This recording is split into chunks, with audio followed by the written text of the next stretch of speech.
हमारे बहुत ही जुझारू नौजवान कर्मशील लोकप्रिय प्रत्याशी श्री सुदेश भिंगी जी, हमारे दीपक जी, प्रशांत जी, संतोष जी, श्रीमती शर्मिला जी, श्री शुभम जी, श्री सिद्धेश मडगईकर जी, सुभाष गावड़े जी, सम्मानित मंच और यहाँ अपने मडकई क्षेत्र के इतनी बड़ी संख्या में आए हुए देवियों और सज्जनों, मेरे नौजवान साथियों, बुजुर्गों और मेरे मीडिया के साथी, प्रिंट मीडिया, इलेक्ट्रॉनिक मीडिया के साथी, 10 मिनट रह गए हैं।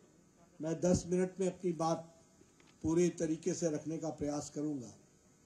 पहली बात तो यह है कि आपको ये ध्यान में आएगा कि चाहे सदानंद जी बोल रहे थे, चाहे हमारे भाऊ बोल रहे थे, श्रीपाद नायक जी, चाहे हमारे सुदेश जी भिंगी जी बोल रहे थे, सभी ने 2-3 बातें कही। एक बात विकास की, यानी भारतीय जनता पार्टी का दूसरा नाम ही विकास है। विकास के लिए हम समर्पित हैं, ये हमको समझना चाहिए। दूसरी बात, सबने आपके सामने अपना रिपोर्ट कार्ड रखा, यानी हम क्या कर रहे हैं। मैं आपके सामने दावे के साथ कह सकता हूं कि ये भारतीय जनता पार्टी का ही नेता होगा, प्रत्याशी होगा। कोई भी नेता होगा जो मंच पर आएगा तो वह अपने रिपोर्ट कार्ड के साथ आएगा और विकास की कहानी के बारे में कहेगा।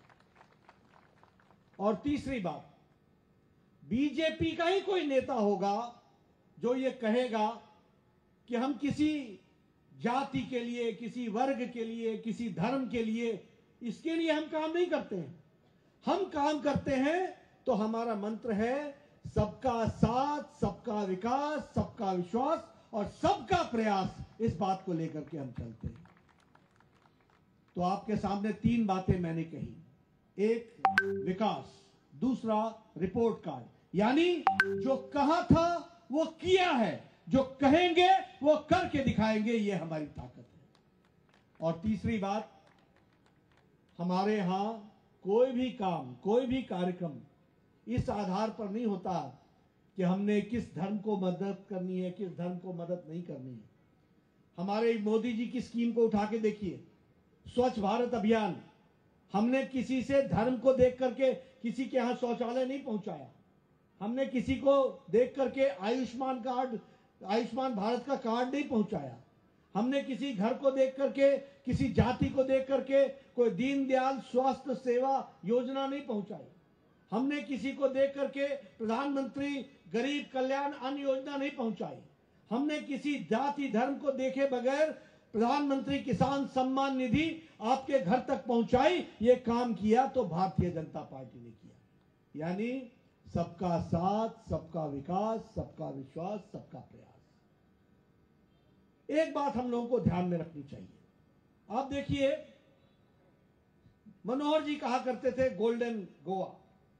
उस गोल्डन गोवा के सपने को कौन पूरा कर रहा है? आज पूरी ताकत के साथ प्रमोद सरवैकर जी कर रहे हैं और आपके आशीर्वाद से सुदेश भिंगी जी आपको इस काम में 14 तारीख के बाद लगे दिखेंगे और उस काम को पूरा करेंगे। गोवा की तस्वीर बदलनी चाहिए, गोवा को आगे ले जाना है, गोवा के अंतिम पायदान पे खड़ा व्यक्ति को मुख्य धारा में लाना है, गोवा की बहनों का सशक्तिकरण करना है, गोवा में इज्जत के साथ गोवा कह सके I am proud to be Goan and I am one of the best in the country. इस बात को हमको पूरा करना है, इसके लिए हम काम कर रहे हैं। और इसीलिए मैं हमेशा कहता हूं, आप कोई भी स्कीम उठा करके देखिए, उसने गोवा की तस्वीर बदली है। अगर मैं कहूंगा जनधन खाता, तो जनधन खाता ने गोवा के लोगों की तस्वीर इस प्रकार से बदली कि अब सारी स्कीमें, चाहे दीनदयाल स्वास्थ्य सेवा कार्यक्रम हो, चाहे दयानंद सेवा सामाजिक सुरक्षा योजना हो, कोई भी DSS उठा लीजिए, DSS-Y उठा लीजिए, जो भी स्कीम है, पहले आपको मनी ऑर्डर से नहीं, आपको ऑफिस में जाकर के पैसा लेना पड़ता था और पैसे में मिशन भी होता था, कमीशन भी होता था। मोदी जी ने सीधे आपके बैंक के खाते में पहुंचाया है और आपको जनधन खाते से जोड़ करके विकास किया है। बिना किसी दलाली के, बिना किसी मिलावट के आपको सेवा पहुंचाने का काम किया है। उसी तरीके से आयुष्मान भारत गरीब लोगों को, रिक्शा वाला, ठेला वाला, ऑटो वाला, फेरी वाला, छोटा ड्राइवर, उसी तरीके से दीनदयाल स्वास्थ्य सेवा योजना के तहत परिवार में जिन लोगों के यहां 4 बच्चे, 4 परिवार के लोग हैं, वहां 2.5 लाख रुपए साल का, जहां 4 से ज्यादा है वहां 4 लाख रुपए साल का। बताइए प्रमोद सावंत और हमारे मनोहर पारीकर जी ने आप तक पहुंचाया कि नहीं पहुंचाया? पहुंचाया कि नहीं पहुंचाया? यानी गरीब आदमी की चिंता स्वास्थ्य की गई कि नहीं की गई। प्रधानमंत्री किसान सम्मान निधि में आपको 2-2 हजार रुपए किस्त में पहुंची कि नहीं पहुंची, और लाखों में किसानों को ये सुविधा मिली है। उसी तरीके से प्रधानमंत्री गरीब कल्याण अन्न योजना, कोरोना के दौरान गरीब के घर में 2 वक्त की रोटी मुयस्सर हो, इसका व्यवस्था अगर मोदी जी ने किया तो प्रमोद सावंत ने उसको आपके घर तक पहुंचाने का काम किया है। ये भी हमको याद रखना चाहिए। यानी गांव, गरीब, दलित, पीड़ित, शोषित, वंचित, इनकी चिंता करने का काम हमारे भारतीय जनता पार्टी में मोदी जी के नेतृत्व में और यहां प्रमोद सावंत ने करने का काम किया है। आज बड़ी तस्वीर बदली हुई है, सड़कों का जाल बिछ रहा है, कहीं अटल सेतु, कहीं जुआरी ब्रिज, कहीं फ्लाईओवर, कहीं अंडरपास, कहीं ओवरपास, ये बन रहा है। कौन, किसने किया? ये डबल इंजन की सरकार ने किया। मोदी जी ने पैसा भेजा और प्रमोद सावंत ने उसको लगा करके तस्वीर बदली। मुझे पहले गोवा की याद है, मैं ये हमारे भाऊ जीतते थे और इनके साथ मैं यहाँ मिलने आता था या कभी पहुंचता था, वास्को डिगामा से लेके वहां से उधर से स्टेशन से लेकर, कभी मैं फेरी पर, कभी मेरी गाड़ी फेरी पर, तब जाकर के मैं कहीं पहुंचता था और दूसरे शोर तक पहुंच पाता था। आजकल ये ब्रिज पकड़ो, ओवर ब्रिज लो, अंडर ब्रिज लो, बाईपास लो, ये करो, और दनादन 30 मिनट में, 40 मिनट में डेवलिन से यहां पर हम पहुंच जाते हैं। यह परिवर्तन आया है विकास के दृष्टि से।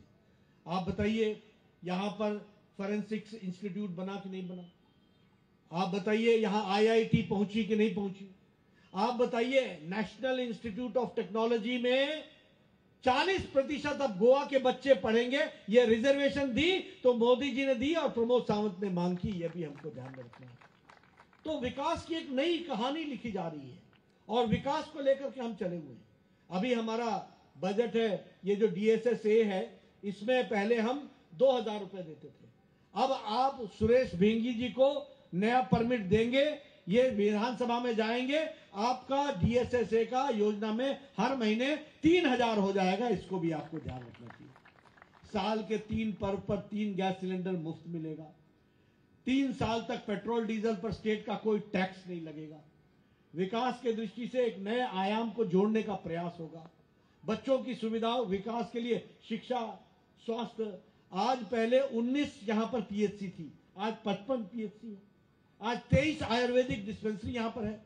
सुपर स्पेशलिटी ब्लॉक खोलने का इंतजाम करने का मौका मुझे मिला। मैं स्वास्थ्य मंत्री था, मोदी जी ने आशीर्वाद दिया, विश्वजीत यहां का हेल्थ मिनिस्टर था और सुपर स्पेशलिटी ब्लॉक खोल करके गोवा में पहुंचा दिया है। अब आपको सुपर स्पेशलिटी ऑपरेशन के लिए मुंबई या बंगलौर नहीं जाना पड़ेगा, गोवा में आपका इलाज होगा। यह व्यवस्था की गई है। इसलिए मित्रों, मैं एक ही बात कहना चाहूंगा कि विकास के दृष्टि से, हर दृष्टि से गोवा को मुख्य धारा में शामिल करने का प्रयास किया और हमारा नारा है कि विकास और स्टेबिलिटी। कांग्रेस में 10 साल में 11 मुख्यमंत्री बने। हर दिन राज्यपाल के दरवाजे पर एक न एक आदमी, एक न एक नेता धरना देता था, परेड कराता था MLA की कि मेरे को मुख्यमंत्री बनाओ, मेरे को मुख्यमंत्री बनाओ, मेरे पास MLA। था कि नहीं था? बोलिए, था कि नहीं था? 10 साल में 11 मुख्यमंत्री। अभी भी जितने कांग्रेस में लड़ रहे हैं ना, ये सब मुख्यमंत्री के ही दावेदार हैं, कोई उससे नीचे का नहीं है। यानी ये MLA नहीं बन रहे, ये मुख्यमंत्री बन रहे। ये हमारे यहां ही है कि हम लोग MLA का चुनाव लड़ते हैं और प्रमोद सावंत के नेतृत्व में और मोदी जी के नेतृत्व में गोवा का विकास कर रहे हैं। इसको हमको याद रखना है। इनके यहां हर दृष्टि से एक दूसरे को काटने का काम चलता है। अभी सुरेश भिंगी जी ने कुछ TMC का नाम लिया। अरे, सबसे ज्यादा बंगाल में ह्यूमन ट्रैफिकिंग बंगाल में है। सबसे ज्यादा महिलाओं का उत्पीड़न बंगाल में है। सबसे ज्यादा बच्चों का उत्पीड़न बंगाल में है, सबसे ज्यादा अनरिकॉर्डेड क्राइम बंगाल में है। क्या आप ये गोवा को बंगाल की तर्ज पर ले जाना चाहते हैं? क्या आप महिला सुरक्षा लाना चाहते हैं? क्या आप विकास को रोकना चाहते हैं? इसलिए मित्रों, मैं एक ही निवेदन करने आया हूं कि स्टेबिलिटी के लिए, स्थिरता के लिए, विकास के लिए मोदी जी के हाथ मजबूत कीजिए और सुरेश भिंगी जी को आप उसमें जोड़ने का प्रयास कीजिए। और सुरेश भिंगी जी विधानसभा में जाएंगे तो यह इस इलाके का, मटकई का विकास का पासपोर्ट होगा, विकास का परमिट होगा। इसको अपने ध्यान में रखना, वो विकास की दृष्टि से चलेगा। हम जानते हैं सुरेश भिंगी जी नौजवान हैं, युवा हैं, कर्तव्य परायण हैं, लोगों को साथ लेकर के चलते हैं। और आपने इनके भाषण में भी देखा होगा कितना जोश है और कितना रोष भी है। जो काम नहीं हुए उसके प्रति रोष है। ये रोष को जोश में बदलेंगे और आपको विकास की नई दिशा को लेकर के आगे चलेंगे। मैं अब 8 बजने में 1 मिनट रह गया है। मैं साधारणतः कानून को ध्यान में रख करके काम कर रहा हूं और इसलिए इलेक्शन के प्रोटोकॉल को फॉलो करते हुए मैं यहीं पर आपको विराम, अपनी वाणी को विराम देता हूं और आपसे निवेदन करने आया हूं कि 14 तारीख को कमल के निशान पर बटन दबा करके मटकई का विकास का पासपोर्ट इनको दीजिए, परमिट इनको दीजिए। 14 तारीख तक आप इनके लिए काम कीजिए। 14 तारीख के बाद 5 साल ये आपके लिए काम करेंगे, ये मैं आपको विश्वास दिलाता हूं। आपने मेरी बात सुनी, आपका बहुत बहुत धन्यवाद। आपकी तालियों से मुझे संतोष हो गया है कि आपने मन बना लिया है कि सुदेश भिंगी जी को आपने भारतीय जनता पार्टी की तरफ से विधानसभा में भेजना है। बहुत बहुत धन्यवाद। भारतीय जनता पार्टी का, भारतीय जनता